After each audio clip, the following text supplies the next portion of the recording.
bayame lemu-lemu enake yen wis ketemu bayame ijo-ijo penake yen wis duwe bojo Raden apa kirike pun mateng ya aku ngene ndas aja nganti do tindakke tasku ning endi mboten ngerti isine napa ora perkara isine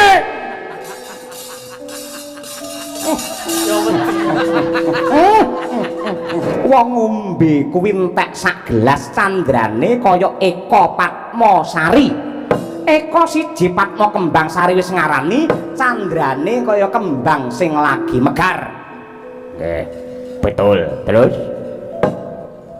entek sak gelas tek ora mandeg dadi 2 gelas kuwi candrane duwi amratane tegese warata sak randuning awak 2 gelas ora mandeg malah tambah dadi 3 gelas candrane kaya Tri Kawula Busana Tri telu kawula wis ngarani utawa batur busana ki sandangan kaya batur sing nganggo sandangane juragane ngilangilu ning ngarep kaca guyu dhewe mesem dhewe nangis dhewe nangis sajroning atiku tasku ning ndi ora ngerti aku takon sing ora-ora 3 gelas ora rampung malah bacut entek 4 gelas candrane kaya catur wanara rukem catur papat wanara kethek utawa kewan sing gaweane mereh sing gawa tas kosek ta kosek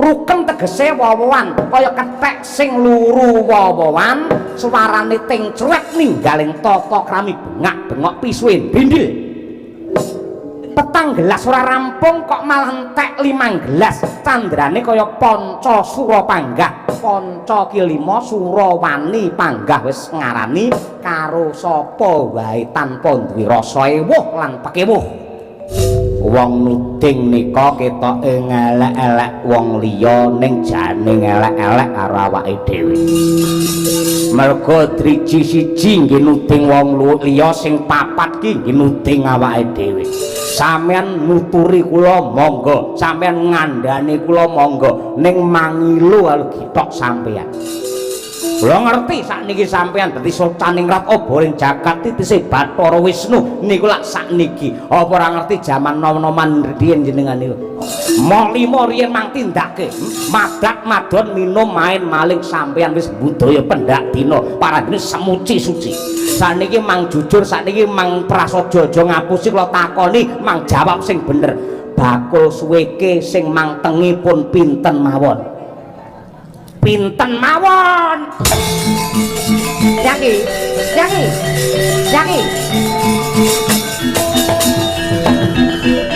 tuh kape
Ya.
Ngombe are para kiai kae wong urip mung mampir ngombe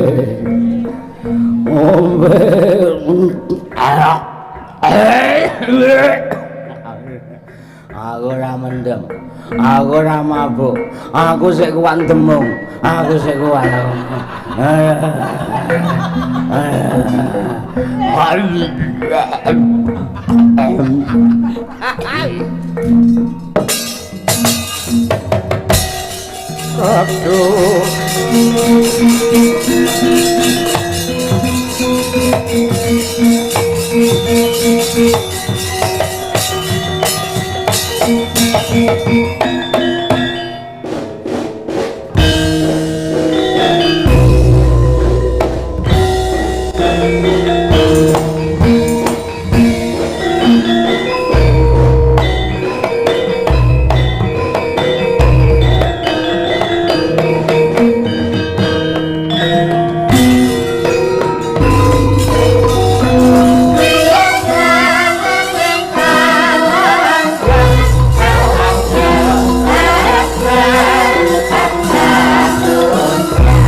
Meling menawi jajan niku milih riyen. Aja sak nggon-nggon ngoten niku. Wis ora wareg entek 80. Ya lek ora ngono kan kowe ora ndek wawasan, ora ndek pengalaman. Ngoten niku. Kula biasane warung ngoten hik ngoten 15 sak warege. Ora wareg to? Mboten wareg. Ora wareg rek turu. Mergo ngrasakne mboten wareng yen temene ati kula nggih dilem wonten niku ora. Wonten bandara agah kula ngoten niku ora sareng. Ndrememenge kaya ngono lho gumun aku ora. Nggih. Tasmu ora keri to. Mboten perkara isine ora. Kosek ta.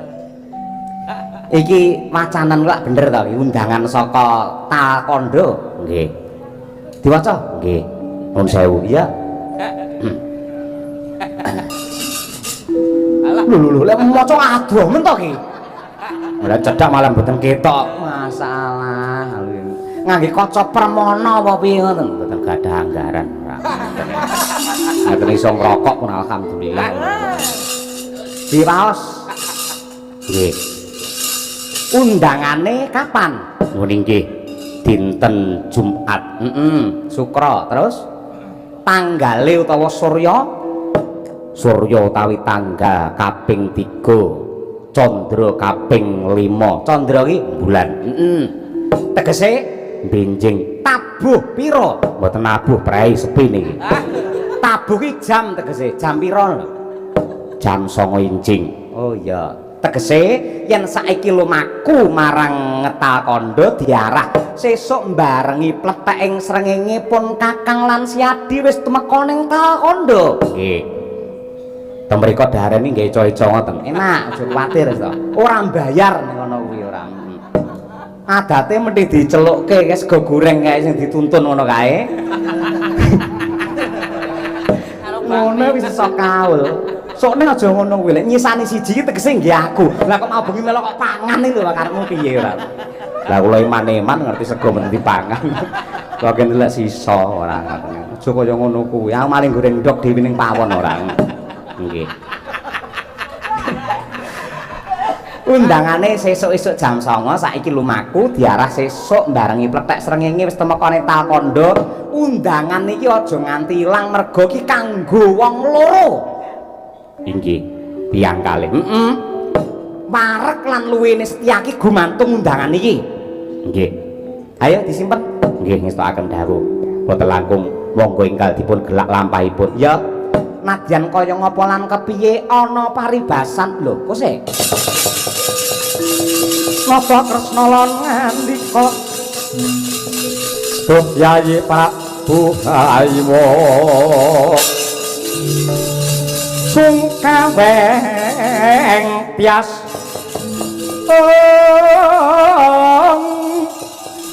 mring selaing rinira Diharya Warakudara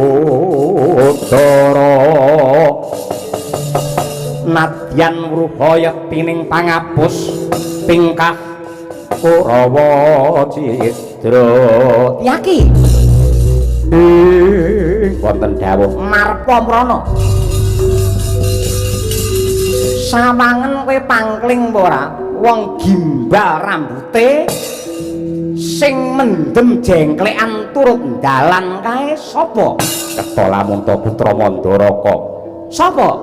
Menika bedangan kula. Jenenge Burisrawa. Mungsuhmu nggih. Kabare sarasian sesuk-esuk ana Talkondo ki ngrembug grahe ya kuwi Rama Prabu Salyapati. Lah kok anake lanang malah dem-deman turut dalan iki karepe piye? Lah nggih. Ayo dicedhak yen kena dielekake ndak mirang-mirangi kumrape keluarga maneh. Mandaraka iki monggo kula bedhaken. Sakala narpa tresna tan kula sanyakra ring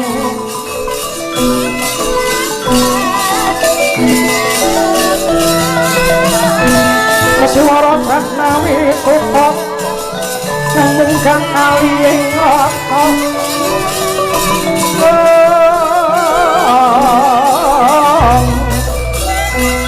ayo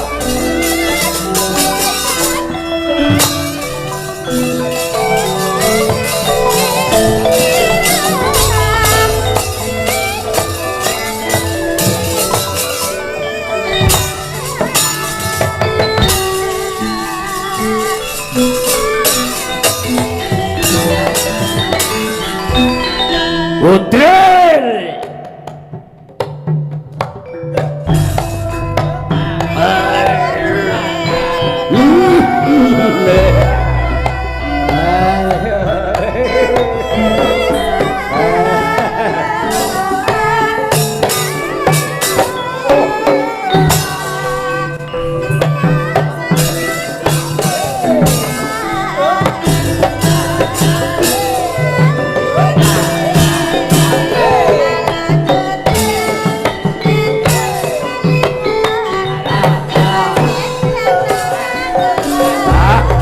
penake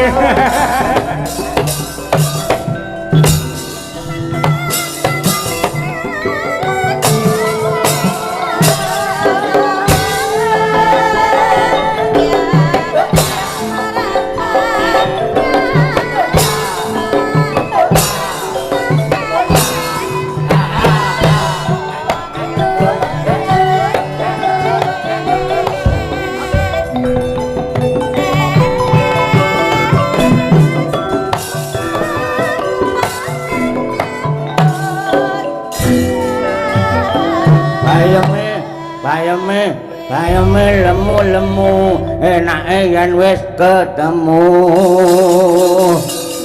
bayame ijo-ijo penake yen wis duwe bojo Raden apa kirike pun mateng ya aku ngono ndas aja nganti do tindakke tasku ning endi mboten ngerti isine napa ora perkara isine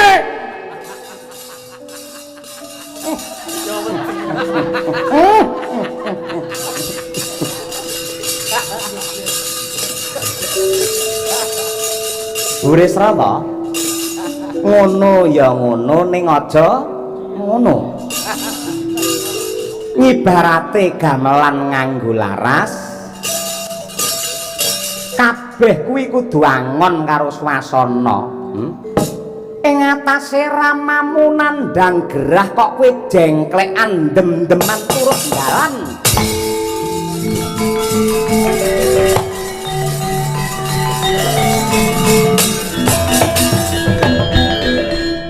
mendem ya boten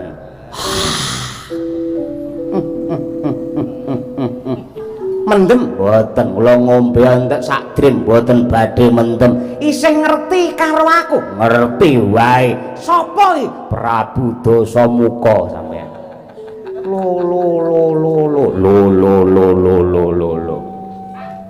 Nata Ndrawati Sri Mulih dhuwur tenan pisan dhuwur tenan iki met kaya ngono dong Nata Ndrawati Sri Bathara Kresna mboten samang kandhane kula wis ngerti mudeng kaya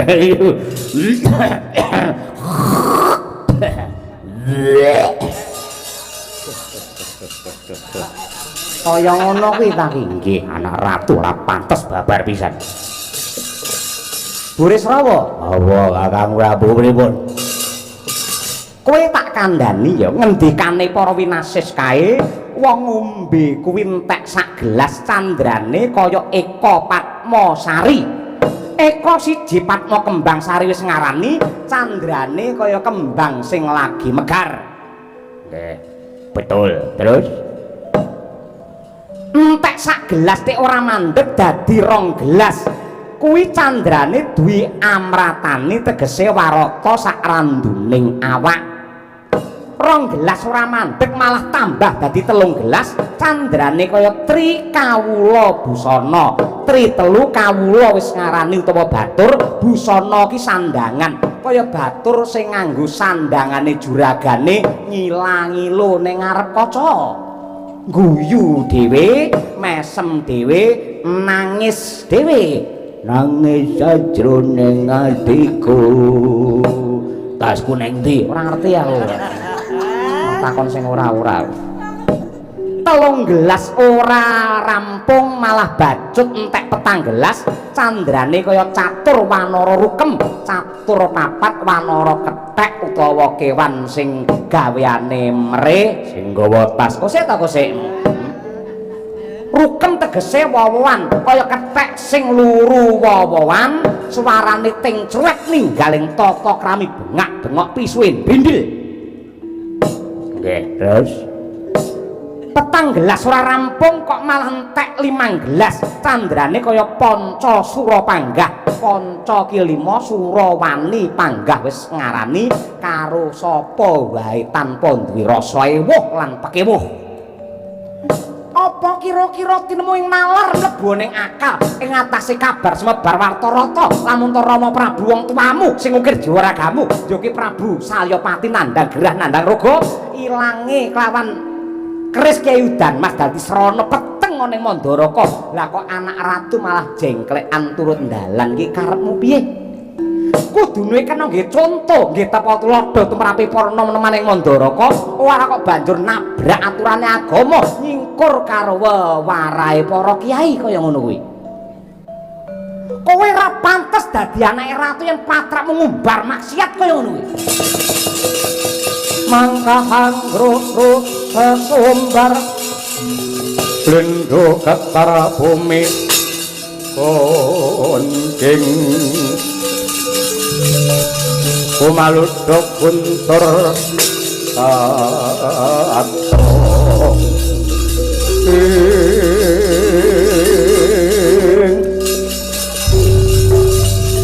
wong nuding nika ketoke ngelek-elek wong liya ning jane ngelek-elek karo awake dhewe. Merga driji siji nggih nuding wong liya sing papat ki nggih nuding awake dhewe. Sampeyan nuturi kula monggo, sampeyan ngandhani kula monggo, ning mangilu gitok sampeyan. Kula ngerti sakniki sampeyan dadi Sultaningrat Obaring Jagat titise Bathara Wisnu niku lak sakniki. Apa ora ngerti jaman nom-noman riyen jenengan niku? Nom-nomane Kresna jaman Narayana niku napa kula manggep mboten ngerti. Brandal sing ra enak iwake niku Narayana. Titir lor ana begal-begale Narayana. Kidul ana copet-copete Narayana. Lor ana kampak-kampake Narayana. Etan kulon geger ana maling-malingi Narayana. Moh limo riyen mang tindake. Madak madon minum main maling sampean wis budaya pendak dina paradine semuci suci. Sakniki mang jujur, sakniki mang prasaja aja ngapusi kula takoni, mang jawab sing bener. Bakul suweke sing mangtengi pun pinten mawon? Pinten mawon? Yangi.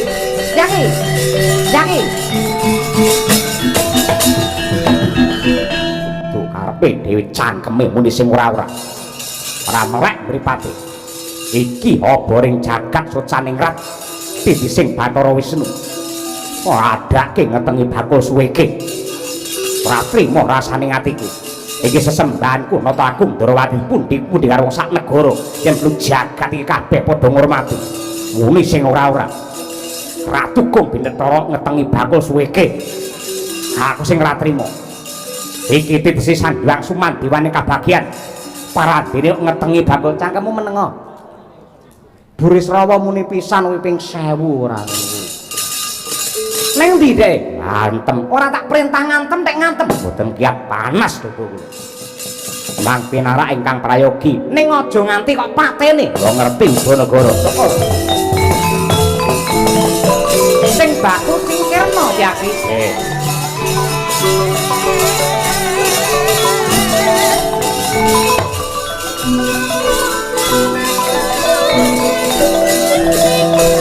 Bayangan bayang bayang Makong rambung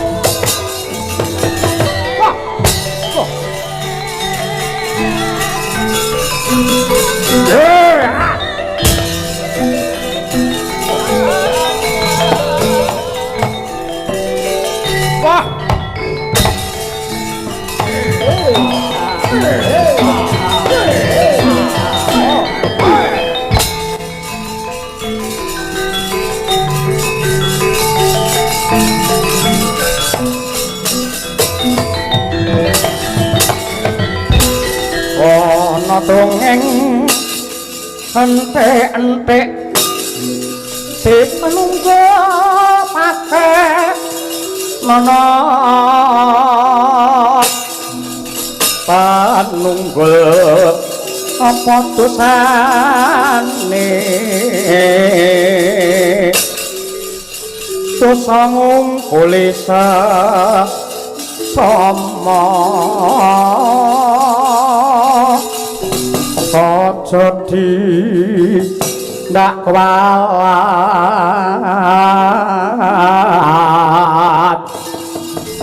lah iya bener kandamu lali sumber kasiwasa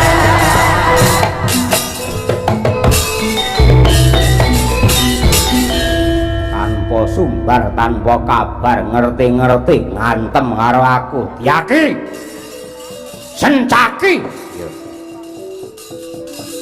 wuta mripatmu ora ngerti karo kautaman ora ngerti karo bener apa abamu yen perlu ayo tak tantang kaya jaman nom-noman mbiyen ngombe bareng karo Buris Rawa kowe pengen brandy brem apa toak rasudi kaya ngono padu-padune kowe yen ngombe kuat mergo gedhen bedan cangkemmu dhewe ora minggat ra nyingkir ilang nyam sapa sing dadi bangke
Loh.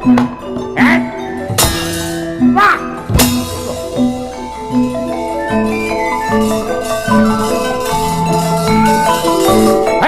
Jegal sikilmu Duk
mawut kang katrajang ing cahana wadya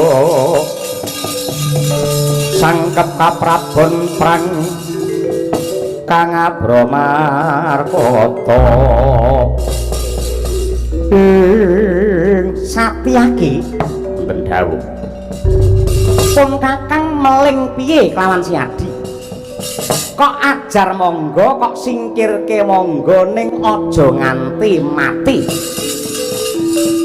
upami mboten jenengan penggak kula pecah sirahe tenan aja urusane dawa kowe sing malah dadi perkara ora perkara isine kose to iki masakan ndi lho ora kowe yen kebacut-bacut anggenmu ngajar kelawan kakangmu Burisrawa iki engko perkara sepele dadi gawe kriwikan dadi grojokan kae lak wong Mandaraka to iki bendaramu gletak nek meneng wae gotongen apa piye ngono yo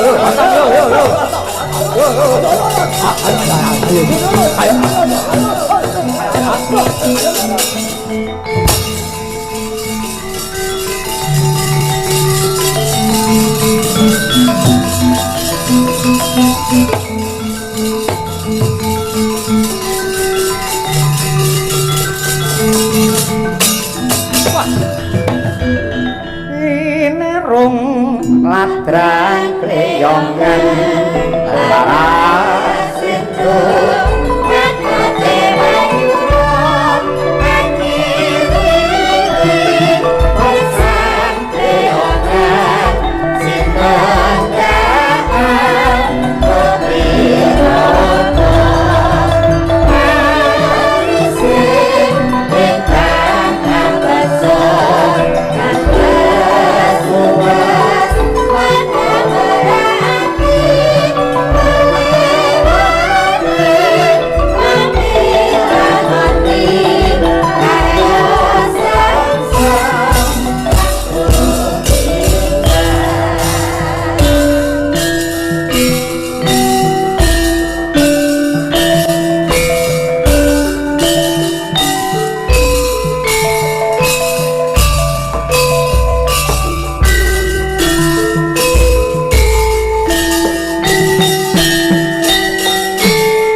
Koko Prabu Mandura ingkang prabekti dumateng ingkang rayi mboten langkung kula ngaturaken pambagi panakrami mawan tuan-tuwa kunjuk. Wah, kadangipun Kakang. Iya. Yayi Prabu Harimurti ndak tampa gawe bombonge rasa pangestune wong tuwa mara gage ditampani. Nuni nggih kapundi mugi andadosaken jimat. Koko Prabu Mandura bekti kula katur. Ya, Setyaki ndak tampa pangestuku ditampani. Inggih kula pundi mugi andadosaken jimating gesang kula. Kok katon semengko badhe tindak pundi kudune sing takon ngono kuwi aku. Siadi kelawan Setyaki mung wong loro. Ora nganti sing sak bergodo apa piye ngono. Golek ngirit kowe wong loro tok mangkat ngono kuwi. Lho mboten ngoten. Yayi Harimurti Yayi Kresna tindak ngendi? Kula badhe sowan wonten ing Ngetal Kandha. Lho, perlune sowan awit nampi undangan utawi sedahan ingkang dipun tapak astani dening Yayi Prabu Duryudana bilih benjang-enjang tabuh sanga kula kedah nderek saraseyan ngrembak gerahipun Rama Prabu Salyapati. Sik. Siadi yen tekan oneng Talkandha sesuk-esuk wis kecilik panggunge tendane wis diusungi ngerti lho. Kok ngaten? Ya, sebabipun merga le saraseyan wis mawawan.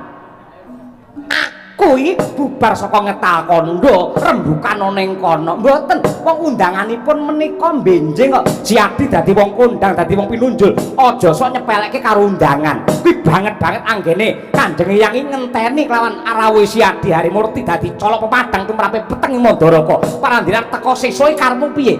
Ning undanganipun menika benjing mawawan. Benjing mawawan Yaki. Wonten dawuh. Undangane Nggih. Menika Koko Prabu undanganipun. Iki nggih. Monggo menawi mboten pitados kula aturi maos piyambak.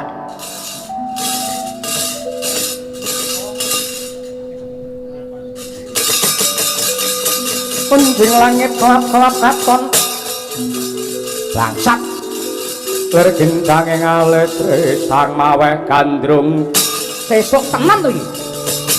Sabarang katulu edian ukir moyak mayik keparat Kurawa saking tiasa lewur bangsat elek saking tiasa lewur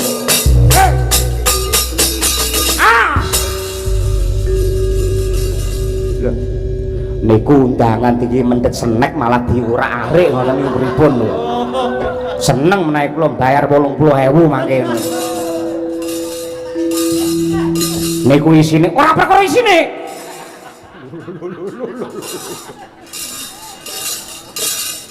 Iki genah yang dibikin iki genah iki. Kok napa dibikin napa? Digawe, disanggit, direkayasa, direkadaya supaya Siadi teka sesuk ning Talkandha wis rampung kang dadi rembukane mawawan. Kowe iki diapusi karo Kurawa, kowe diapusi karo Ngastina bangsat elek. Tetep lamun to jarak perkara, mula banjur ndakwa adikku kembar jebol lakone gawe kaya ngene. Marek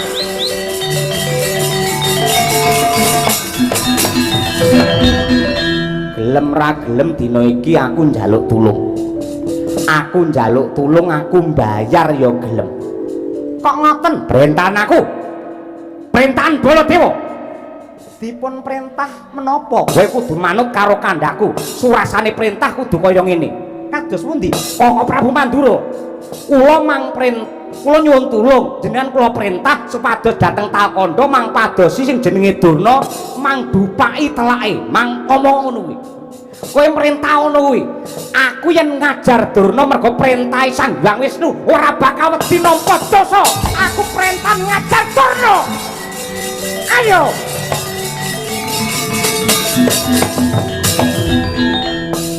Koko Prabu Mandura, ya.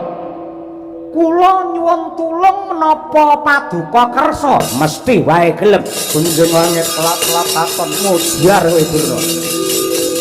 katon lerekin tanging alit bentang aku bintang maweh kandung kula badhe nyuwun tulung kula suwun kanthi sanget ya aku mesti mangkat aku mesti budal lan sampun ngantos Koko Prabu Mandura endo ora bakal endo perintahan Wangka Widurna piye ayi piye purun mboten purun kersa mboten kersa mesti aku kersa kula suwun Koko Prabu Mandura kondur dhateng negari Mandura piye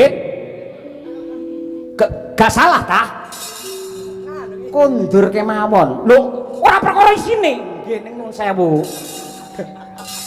nih mangke jenengan meto-meto ajeng ngajar Durna nek kaya wong Yogya senengane jenengan ora kala tanpa rupa nika pendhita nika brahmana dipundi-pundi karo para kru arep diajar jenengan mangke kang malah mboten kajen malah ora ngono lah aku bali njur piye lah bali malah sae sekeca tegesipun paduka nadyanto kondang ratu sing santak ratu sing kejem ratu sing galak ning ripalungguhan samangke pinter ngendhaleni hardane hawa nafsu niku nggih wonten dalile piye Setyaki innallaha ma'asabirin tegese Setyaki sekali merdeka tetap merdeka ora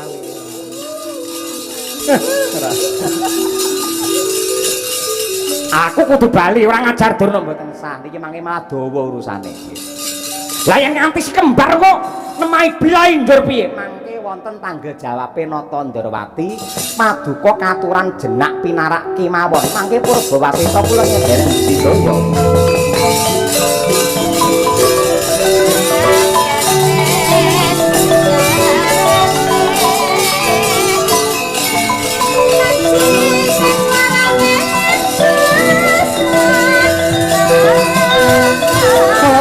Patitwen Nareswara Kresna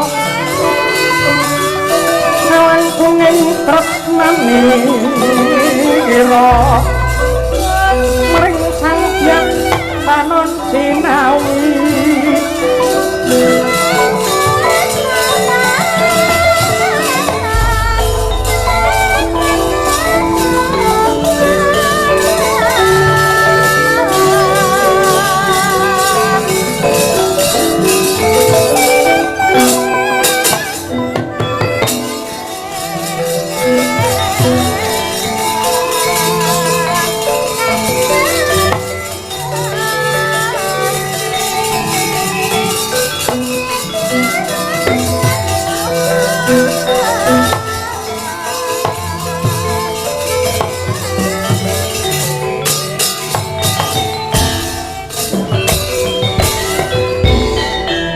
Taruna angmutia sanes mung sanune kumati maksudi engkang kakake kurane bisa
Koko Prabu Ndrawati kalilan ingkang ngarayi Madukara ngaturaken sembah pangabekti kunjuk Koko Prabu. Ya ya, kaipe ndak tampa gawe bombonging rasa.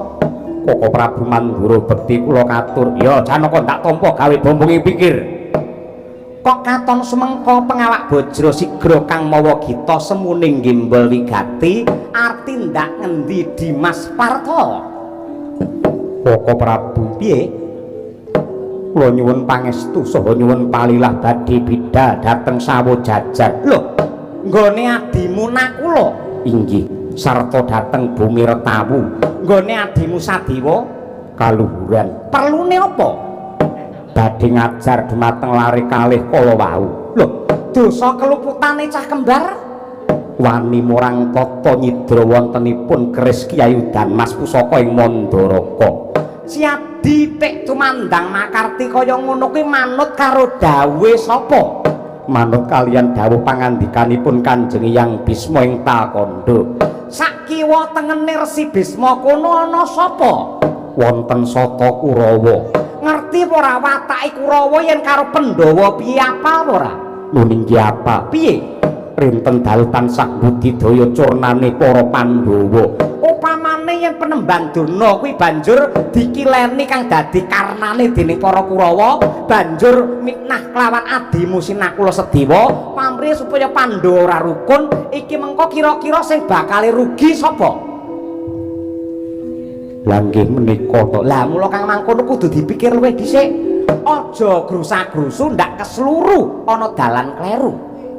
Nanging kula menika satriya. Maknane kedah hambek bawa laksana. Tegese mboten saged nglincati pangandika ing sampun kawedhar. Cepane gandeng kula sampun saguh wonten ngajengipun para pepundhening Talkanda badhe ngrangket dumateng Yayi Nakula Sadiwa. Mila menawi ngantos kula batalaken dumateng kesaguhan utawi kesagahan tartamtu badhe tetel ing reh kasatriyan kula. Mula sing jenenge satriya wicaksana sadurunge saguh, sadurunge mangkat kudune dipikir luwih dhisik, ora kok njur ngawur kaya ngono kuwi.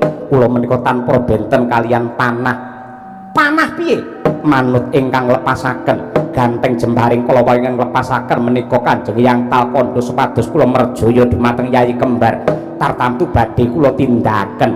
Yen panah karo Janaka ki beda, yen panah ra duwe nalar, yen Arjuna ki duwe pamikir. Mula kang mangkono yen nganti kowe mengko tega mentala karo adimu Kembar, ibarate kaya bacok-bacok landesan dengkul sing dibacok tugel dengkule katut tatas. Mergo kabeh mau Janaka, Janaka, Janaka.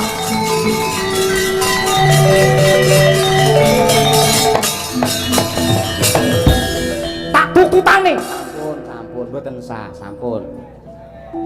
Baladewa larang-larang nggih ngamuk lho jenengan iki. Bantu ngamuk iki. Sah, sah. Yaki. Kewareken. Ngono arep S2 ora. Mantukan. Ngene ora. Koko Prabu kondur kemawon dhateng Mandura mangke mesti wonten warta saking Ingkang Rayi nggih. Kula pitados kahanan menika menawi saya peteng lan saya ndedhet padhangipun enggal dugi ya duga tiga wong api-api aja nganti keri.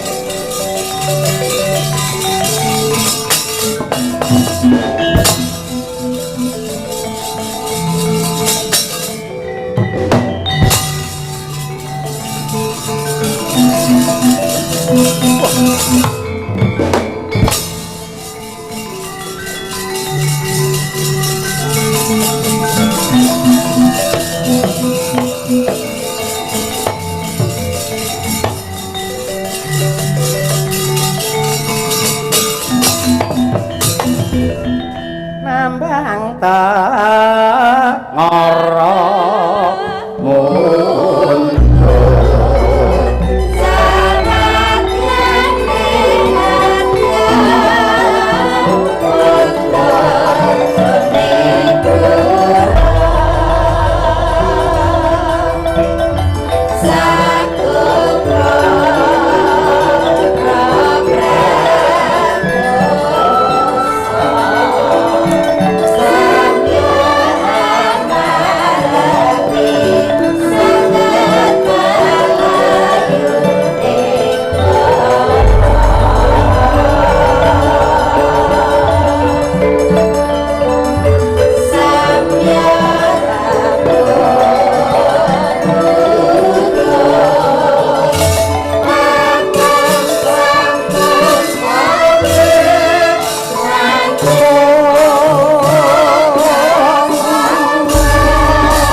arta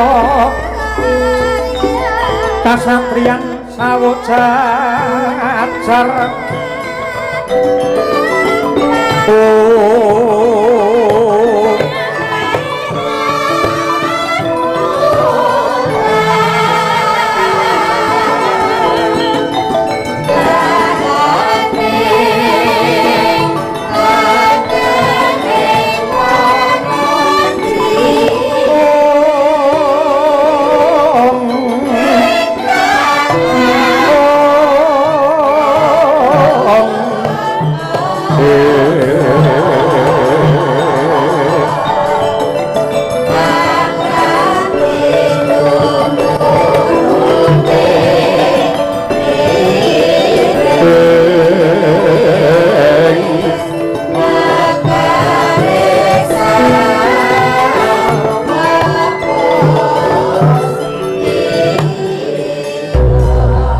Candra nedeng purnama sumunar kenyare kaya ngliling bawana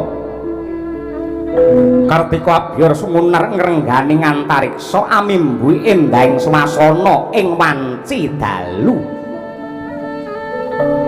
endahing jagat ora kaya ing mapan wonten kasatriyan sawo jajar Duh kasatriyan ingkang endah edi peni lamun to kaeksi karna pinter nenggih Sang Raden Nakula nggenya Pranata satemah weh Prabawa ayem tentrem ingkang samya dedhepok lan lenggah mapan ana ing kono bocah dadak guragapan jroning penggalih nenggih Raden Nakula dupi nampi pratanira ingkang ngraka ing Madukara ingkang kawis tingal semengko nggenya prapta wonten ing sawo jajar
Palugon laguning lekas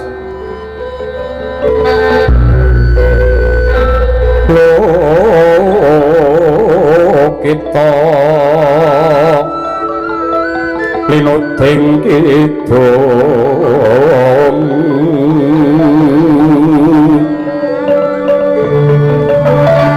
kadung kadereng hamo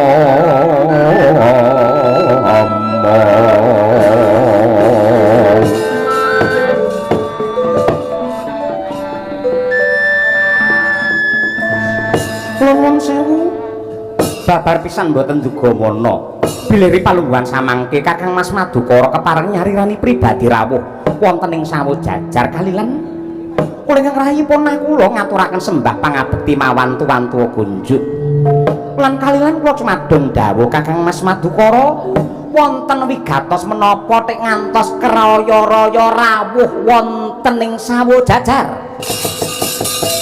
menjur lakuning angin gugur agraning araga kura kurnitoreh sakiri-kiri ora bumi prakempita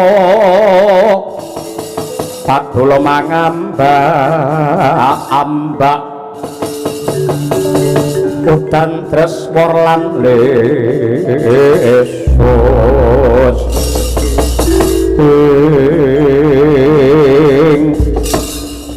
nakula wiwit saka leluhure para Pandhawa tansah gandrung karo kautaman lan tindak ingkang suci simbahku kelawan leluhurmu mbiyen kabeh remen Papa Brata seneng sesirih lan prihatin kanggo napakake kelawan anak putune kabeh lan sak bisa-bisa para Pandhawa bisa dadi patuladan bab kautaman ingkang becik mula raneh ramukal akeh para kawula sing padha gandrung kelawan bebudene para Pandhawa ingkang sepi pamrih rame ing gawe njejekake bebener sarta adil ning ripalungguhan iki semane resik lan sucine para Pandhawa diregeti saka pokal pakartine bocah kembar nakula kelawan Sadiwa yen pancen kowe dan jabatan milik karo kelungguhan kowe matura karo Janaka kapan Bapak Pandhu karo Ibu Kunti Talibrata karo mbokmu Madrim ngajari kowe dadi maling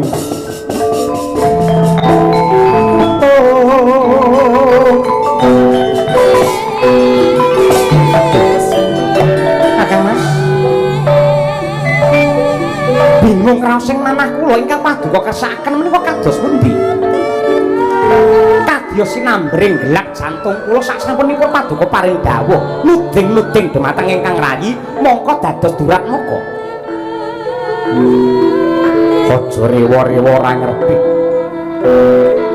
ripalungguhan iki wakamu Mandaraka Prabu Salyapati nandhang gerah merga ilange Kyai Udanmas kaya sinendal mayang nyawaku sakuse Kanjeng Hyang Bisma paring dawuh lamun to sing nyolong jebul cah kembar nakula lan Sadiwa yen kowe milik kamukten kowe kandha yen kowe milik karo kelungguhan milik karo pakurmatan kandha karo Janaka tak dadekke ratu tak bedhahke negara ngendi ngono ya gene kowe wani nyempikake banyu letih ana praupane wong gerang aduh kakang Mas monggo kula aturi bengkah dada kula mendhet jantung kula kula dipun sumpah menapa kemawon nderek babar pisan mboten ngertos bab icalipun Kyai Udanmas napa malih paduka paring dawuh bilih kula nyidra utawi nyolong wujudipun pusaka kala wau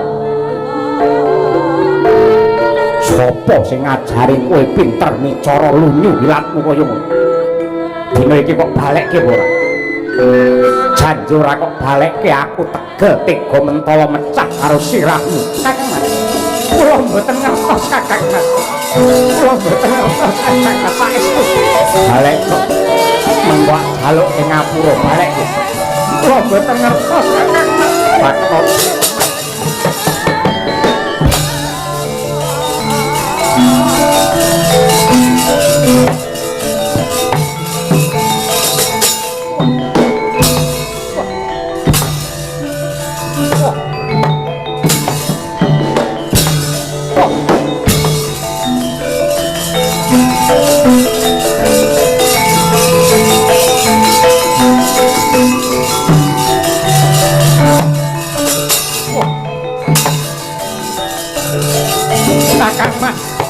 Kakang Mas